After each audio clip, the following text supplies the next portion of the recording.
Before we add model-based grading, let us reconnect the loop you already built. You have a prompt, a small data set of test cases, and a runner that sends each case through Claude so you can inspect the output.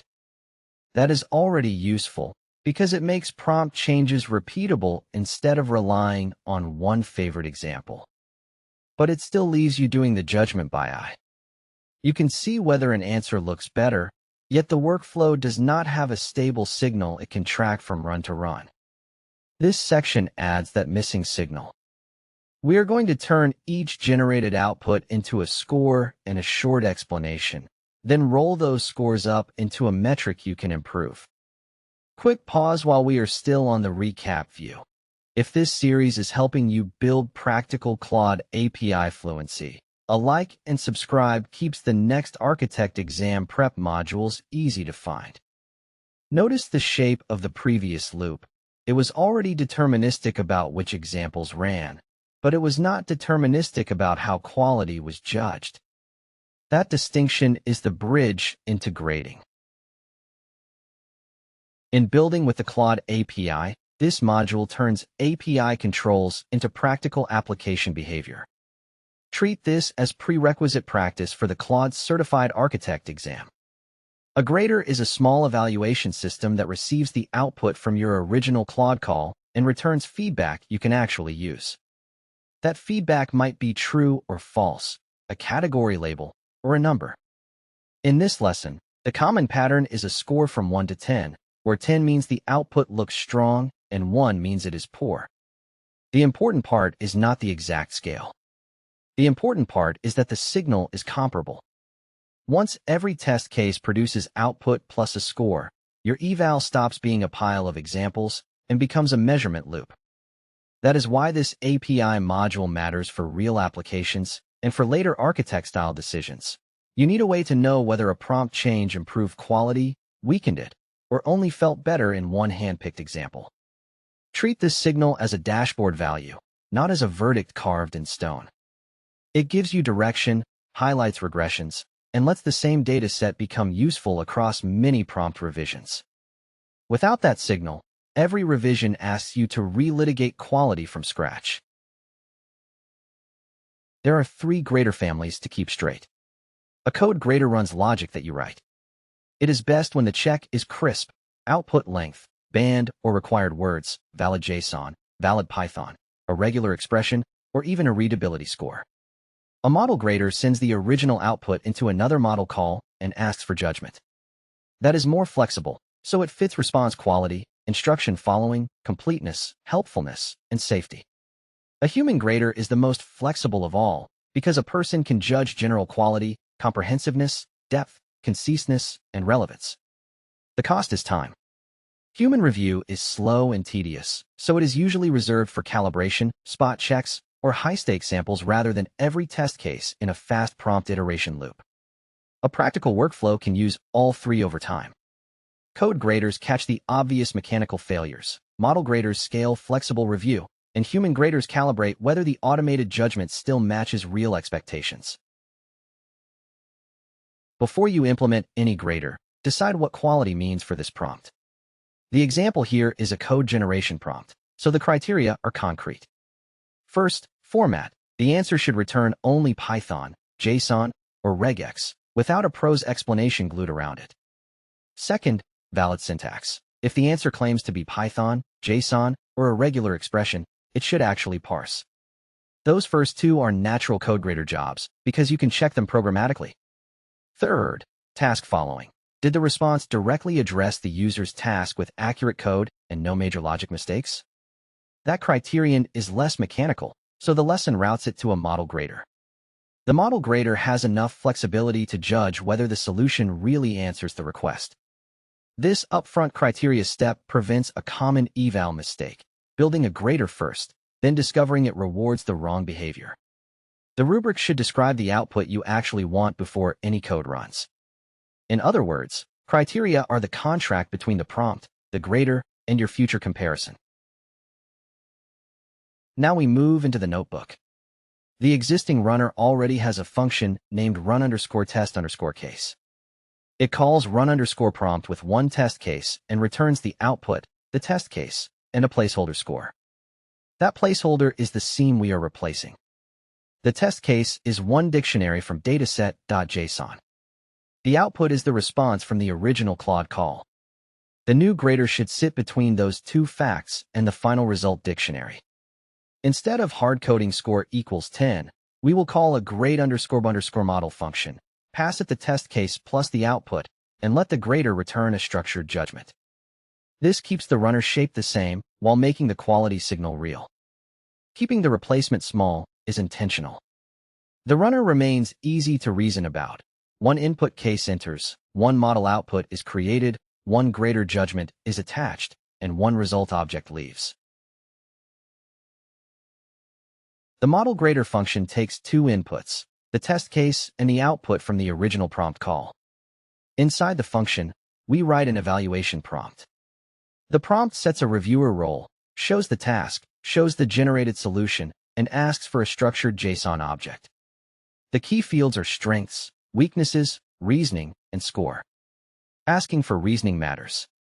If you ask only for a score, model graders often drift toward a middle value, around 6, because they have not been forced to justify the judgment. Strengths, weaknesses, and reasoning make the evaluator commit to a more concrete assessment.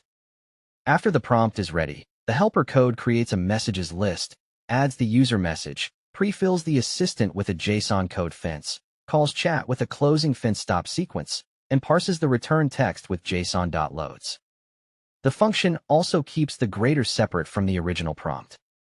That separation matters because you can improve the evaluation prompt without rewriting the task prompt or changing the dataset runner. It is a separate evaluator, so its instructions can become sharper over time. This scene is the design reason behind the prompt. A score-only grader looks simple, but it gives the model very little evidence to expose. The result is often a safe middle grade.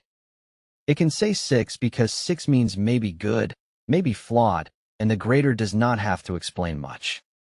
The structured object changes the task. Strengths force the grader to name what worked. Weaknesses force it to name what failed or could be better. Reasoning connects those observations to the numeric score. The score is still imperfect because it is produced by a model, but now it is attached to a visible assessment. That makes debugging easier. When a test case drops, you can inspect the reason instead of only staring at a number. The reasoning field is also useful for auditability. When a future teammate asks why a prompt version scored lower, the answer is not hidden inside a model call. It is stored with the result. With grade_model defined, the runner needs one focus change. It still calls run_prompt first, because that is the output being evaluated. Then it calls grade_by_model with the same test case and that output. The return dictionary is stored as model_grade.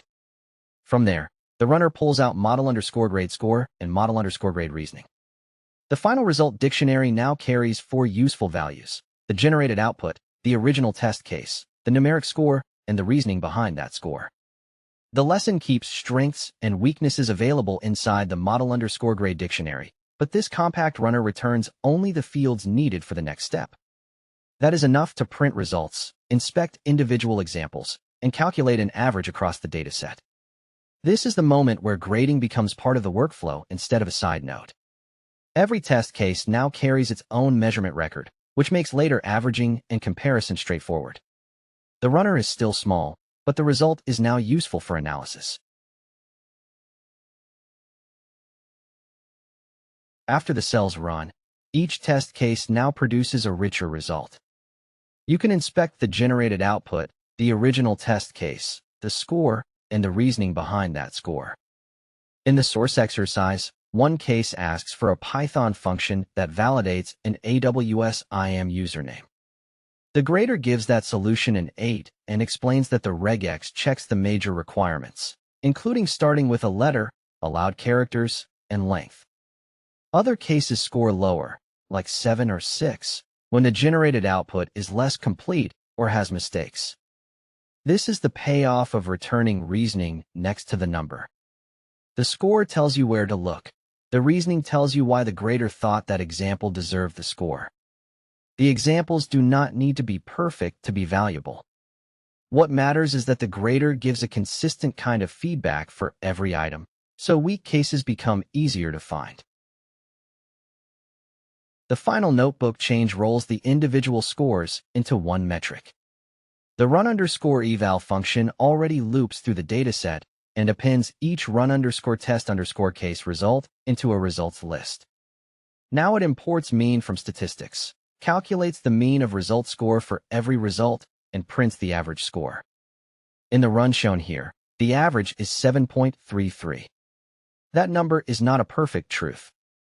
The lesson is explicit that model graders can be somewhat capricious. But it is a consistent baseline. Baseline means the first measured score you try to improve. When you revise the prompt, run the same dataset again, and compare the average. If the score moves up and the reasoning improves, you have evidence that the prompt got better. If the score drops, you know where to investigate. Once the average exists, you can compare prompt versions with more discipline. A better prompt should raise the metric while keeping the individual reasoning believable, especially on the hardest test cases. If the average rises but the reasons look weak, inspect before trusting it. At this point, the reusable artifact is the grader notebook. The file name 001 prompt evals grader.ipend carries the pieces you need: dataset.json, the original prompt runner, grade_model, the updated run_test_case function, run_eval, and a print step for the results.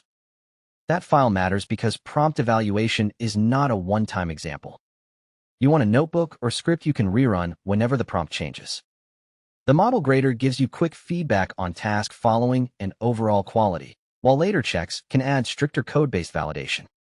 Keep the artifact organized around the data path: test case, generated output, grader response, result entry, average metric. That artifact also gives you a clean handoff between lessons.